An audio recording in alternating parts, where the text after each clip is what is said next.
નમસ્કાર મિત્રો, આજે હું તમને બતાવવા જઈ રહ્યો છું એ સમી તાલુકાનું છેલ્લા સેવાળાનું ગામ એટલે કે ગામનું નામ છે વાહિદપુરા.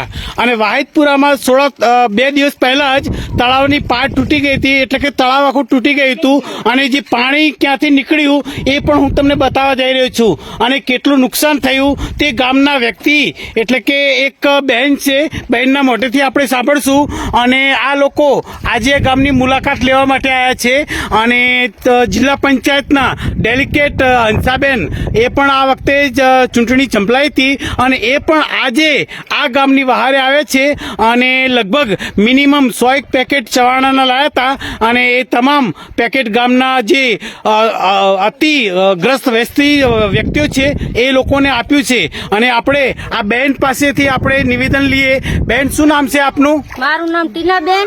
તો અમારે આ તલાઈ તૂટ્યું છે, તો અમારે અમારા ઘરથી કરીને 20 ઘરને નુકસાન થયું છે, તો અમારે એનો સહાય મળવી પડે. અને ખેતર પણ મારું પોતાનું ધોરાઈ ગયું છે અને મકાનમાં અત્યારે હાલે પાણી અડેરું રાંધે એવું કોઈ પણ કશું વ્યવસ્થા નથી. એમનો ખૂબ ખૂબ આભાર. ટીનાબેન, તમે સરકાર પાસે શું અપેક્ષા રાખો છો? મને એવું થવું પડે કે મને કંઈક સહાય અમને મળવી પડે 20 થી 25 ઘરોને. એટલે તમે સરકાર પાસે મકાનની આશા રાખો છો અને અત્યારે હાલ જે કેશ ડોલનું વિતરણ થાય એની પણ તમે આશા રાખો છો? હા. તો ગામના કેટલા લોકો, કેટલા મકાન એવા હશે કે કેટલા લોકો અતિગ્રસ્ત હશે કે 100 થી 150 લોકોને પ્રાથમિક શાળામાં રાખવા પડ્યા હતા કે એથી વધારે લોકોને રાખવા પડ્યા હતા? 20 થી 25 ઘર. 20 થી 25 ઘર આ પાણી અસર કરી છે. મિત્રો, તમે ગામના વ્યક્તિ પાસેથી સાંભળી રહ્યા છો.